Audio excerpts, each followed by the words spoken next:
এটি খুবই গুরুত্বপূর্ণ ভিডিও। আজকে আপনারা দেখবেন ভিডিওটা। তো আপনারা দেখতে পাচ্ছেন যে এটা হচ্ছে আসুসের হচ্ছে 110 মডেলের মাদারবোর্ড। এই মাদারবোর্ডটি মানে সমস্যা হচ্ছে ডিসপ্লে দিচ্ছে, অর্থাৎ ডিসপ্লে কোডিং দিচ্ছে। আমাদের টিভিটিও অন হয়েছে এবং টিভিটিও অন রয়েছে, এবং মাদারবোর্ডটা ডিসপ্লে দেওয়ার পর কিছুক্ষণ পর 15 সেকেন্ড পর বন্ধ হচ্ছে।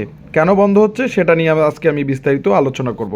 এই যে ডিসপ্লে দেওয়ার পর আবার বন্ধ হয়ে গেছে, আবারও আমি ট্রিগার করতেছি। আপনারা দেখবেন ডিব্যাক কার্ডে, এই যে ডিব্যাক কার্ডে দেখবেন কোডিং করতেছে, অর্থাৎ আমাদের যে ডিসপ্লে দিয়ে দিচ্ছে, দিয়ে দেওয়ার পর অর্থাৎ যে device over current status detected.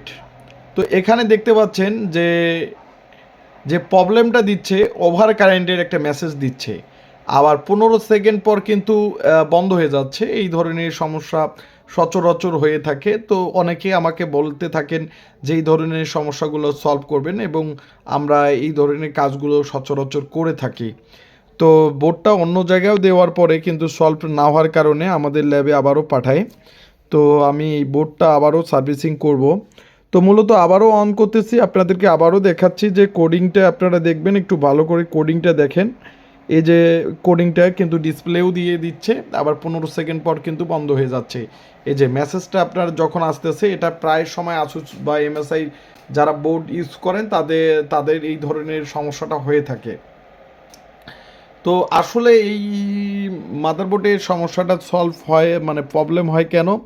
মাদারবোর্ডের কোথাও না কোথাও ইলেকট্রিক্যাল কোনো প্রবলেম থাকার কারণে কিন্তু এই ধরনের প্রবলেম হয়ে থাকে। তো আসলে আমরা এই সমস্যাগুলো বুঝতে পারি কিভাবে, যে যে সলভ হচ্ছে যে এখানে আপনারা যত র্যাম বা প্রসেসর যে কোনো কিছুই চেঞ্জ করেন না কেন, কোনো একটা মানে যে ফল পাবেন, ভালো ফল পাবেন সেটা না।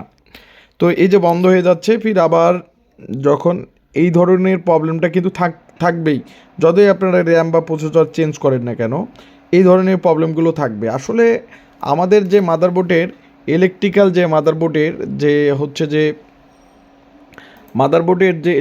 যে কম্পোনেন্টগুলো রয়েছে, এখানে কোথাও না কোথাও ওভার কারেন্ট রয়েছে। ওভার কারেন্ট থাকার কারণে এই ধরনের প্রবলেমগুলো দিচ্ছে। তো আপনারা এক কাজ করতে পারবেন যে বায়োসগুলো হচ্ছে এই যে বায়োসগুলো, উইনবন্ডের বায়োসগুলো, এটা যেহেতু এই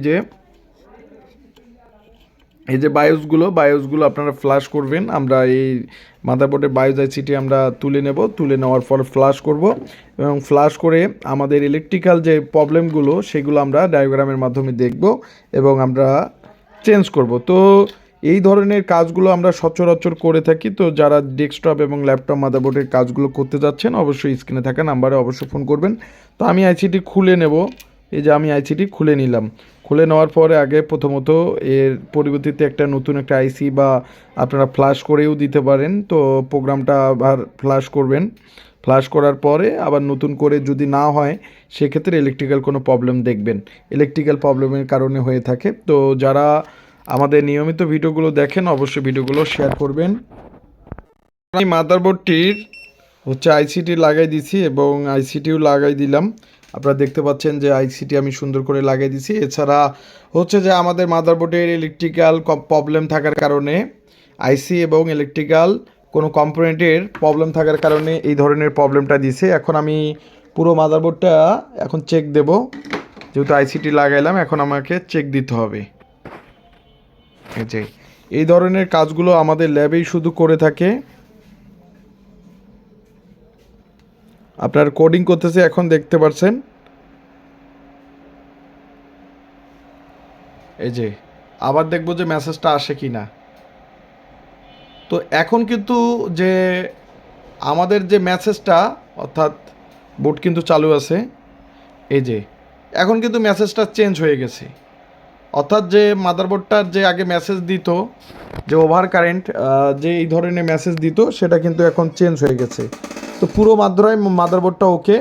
তো আপনারা দেখতে পাচ্ছেন যে আসুসের মডেলের মাদারবোর্ডটা, এটা হচ্ছে আসুস 110M-E। অর্থাৎ এখানে মাদারবোর্ডটা যে আসুসের মাদারবোর্ড, এখন সম্পূর্ণভাবে আমরা ওকে করলাম যে ওভার ভোল্টেজ বা এই ধরনের প্রবলেমগুলো থাকে।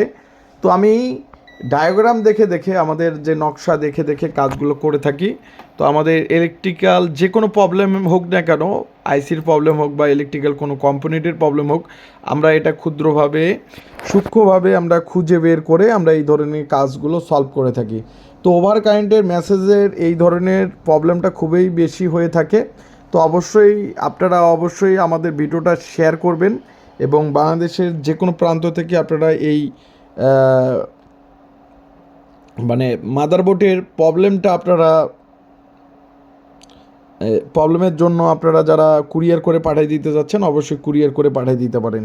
একটা না একটা ওভার কারেন্ট হওয়ার কারণে কিন্তু এই ধরনের প্রবলেমটা ওগুলো হয়ে থাকে।